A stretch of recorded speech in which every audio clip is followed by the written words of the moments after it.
Hello and welcome to CodeXpath Academy.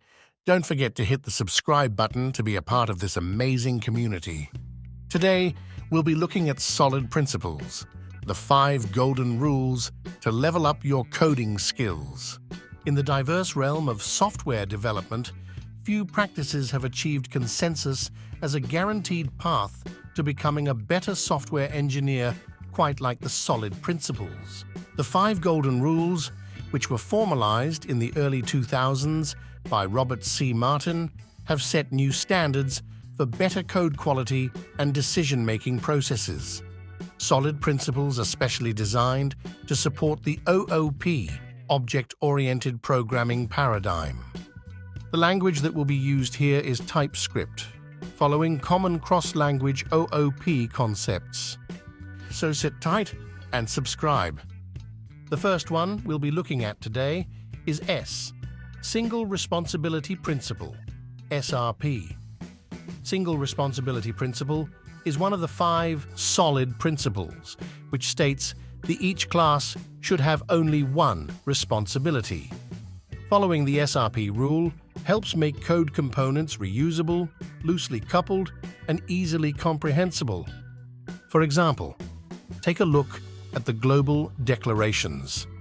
This code defines a class product with properties for name, color, and size, utilizing enums to constrain the possible values for color and size.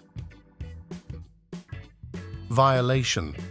In the following code, the product manager class is responsible for both the creation and storage of products, violating the single responsibility principle. Resolution.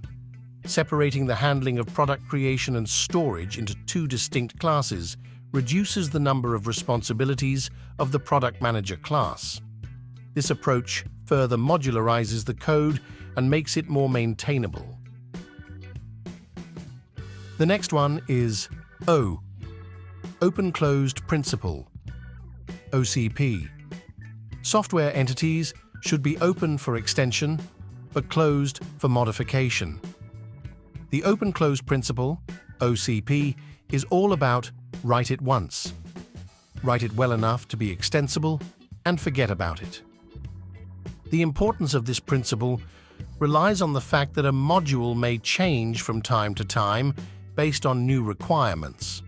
In case the new requirements arrive after the module was written, tested, and uploaded to production, modifying this module is usually bad practice, especially when other modules depend on it. To prevent this situation, we can use the open-closed principle. Violation. The inventory class above keeps track of products using this getter and setters function. Let's describe a scenario where we implement a product filtering class. Let's add the ability to filter the products by color. A few days later, then modify the class to support the new requirement. Here, the open-close principle is violated. Resolution. The correct way to implement the filtering mechanism without violating OCP should be made using specifications classes. Here, we add color specification and size specifications which extend the specification class. And specification allows for creating compound specifications where multiple conditions must be met simultaneously for a product to be considered valid. Product filter allows you to easily filter the products in an inventory based on various criteria specified by different specifications, providing flexibility in querying.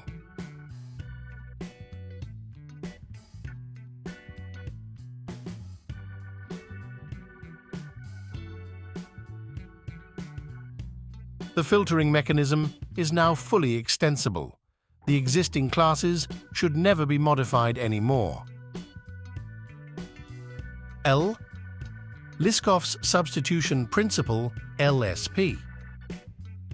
Liskov's Substitution Principle, LSP, is an important rule for the flexibility and robustness of software components. It was introduced by Barbara Liskov and became a foundational element of the solid principles. LSP states that objects of a superclass should be replaceable with objects of the subclass without affecting the correctness of the program. In other words, a subclass should extend the behaviors of a superclass without changing its original functionality. Adopting this approach leads to increased quality of software components, ensuring reusability and decreases unintended side effects. As always, let's look at the violations. An indication of this violation can be observed by examining the program's behavior when the rectangle object is replaced with a square object. Let's take a closer look at our rectangle class with protected height and width values with our constructor, getters, setters, and the function getArea. The square class extends the rectangle, but notice it has properties of the rectangle. In the setters, change both height and width. LSP violation as shown.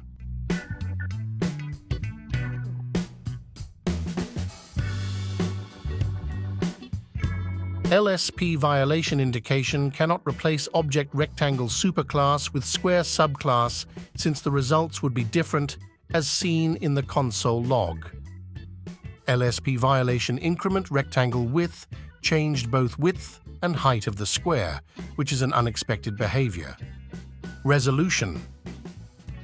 The refactored code now adheres to LSP by ensuring that objects of the superclass shape can be replaced with objects of the subclasses rectangle and square without affecting the correctness of the calculated area, also without introducing any unwanted side effects that alter the program's behavior. To implement this, we declare our abstract class shape has the getArea abstract function. Here we define our rectangle class, which extends the shape object, and getArea with height and width. Also, notice our square class doesn't need height and width as it did in violations. Both use side to getArea. With this approach, the rectangle and square area are calculated without an unexpected behavior. Interface Segregation Principle ISP. Interface Segregation Principle ISP emphasizes the importance of creating client-specific interfaces rather than one-size-fits-all. By applying the interface segregation principle, software systems can be built in much more flexible, easy to understand, and easy to refactor manners. Let's take a look at an example. Our interface worker defines work and eats methods. A developer can work and eat, but the robot cannot eat, but is asked to eat. Thus, ISP rule is violated by implementing the eat function, which is completely unnecessary. Resolution. Here our interfaces are separated, now more concise, and implemented when needed. So there is no need to implement the eat method on the robot adhering to ISP. The interfaces are now more concise and more client-specific, allowing client classes to implement only the methods that are relevant to them. And the last, but not the least, Dependency Inversion Principle, DIP. The Dependency Inversion Principle, DIP, is the final solid principle with a focus on reducing coupling between low-level modules like data reading, data writing, and high-level modules that perform the key operations by using abstractions. DIP key guidelines are: high-level modules should not depend on low-level modules. Both should depend on abstractions, meaning that the functionality of the application should not rely on specific implementations in order to make the system more flexible and easier to update or replace low-level implementations. And secondly, abstractions should not depend on details. details should depend on abstractions. This encourages the design to focus on what operations are actually needed rather than on how those operations are implemented.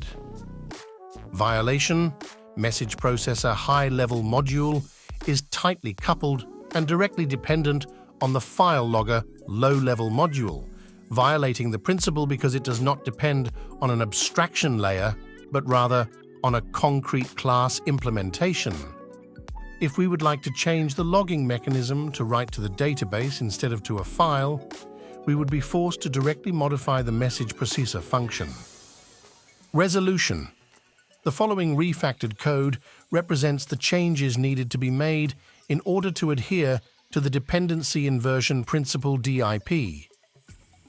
In contrast to the previous example, where the high-level class message processor held a private property of the concrete low-level class file logger, it now instead holds a private property of type logger, the interface that represents the abstraction layer. This better approach reduces dependencies between the classes, thus making the code much more scalable and maintainable. Now, the declarations. Here we see an abstraction logger layer that defines the log message method. Our file logger writes the message to a file, while our console logger logs the message in the console. The message processor is now loosely coupled with the low-level logger modules, which makes the logging mechanism to be easily replaced. By following the solid principles, developers can avoid common pitfalls such as tight coupling, lack of flexibility, poor code reusability, and general maintenance difficulties when developing or maintaining software systems at any scale. Mastering these principles is another step towards becoming a better software engineer. Thank you for joining us today. If you enjoyed the video, don't forget to give it a thumbs up and hit that subscribe button for more content like this. Catch you in the next video.